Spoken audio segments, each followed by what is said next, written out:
राष्ट्रवादी काँग्रेस पार्टीचे राष्ट्रीय अध्यक्ष तथा उपमुख्यमंत्री अजित पवार हे महायुती सरकारमध्ये मुख्यमंत्री म्हणून शपथ घ्यावी यासाठी इच्छा भगवंताची परिवाराच्या वतीनं राष्ट्रवादी काँग्रेस पार्टीचे प्रदेश उपाध्यक्ष तथा जिल्हा नियोजन समितीचे विशेष निमंत्रित सदस्य किसन जाधव यांनी श्री क्षेत्र अक्कलकोट येथील श्री स्वामी समर्थ महाराज समाधीस्थळ येथे महाराजांच्या पादुकांचे धार्मिक विधिवत पूजन करून नतमस्तक होत अजित पवार हेच महाराष्ट्र राज्याचे मुख्यमंत्री व्हावेत यासाठी साकडं घातलं।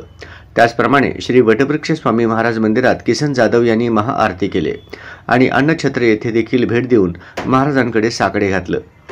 राष्ट्रवादी काँग्रेस पार्टीतील कार्यकर्त्यांची इच्छा असते त्यांचा नेता मुख्यमंत्री व्हावा, आपल्या नेत्याला मोठं पद मिळावं, प्रत्येक कार्यकर्त्याला हे वाटत असतं।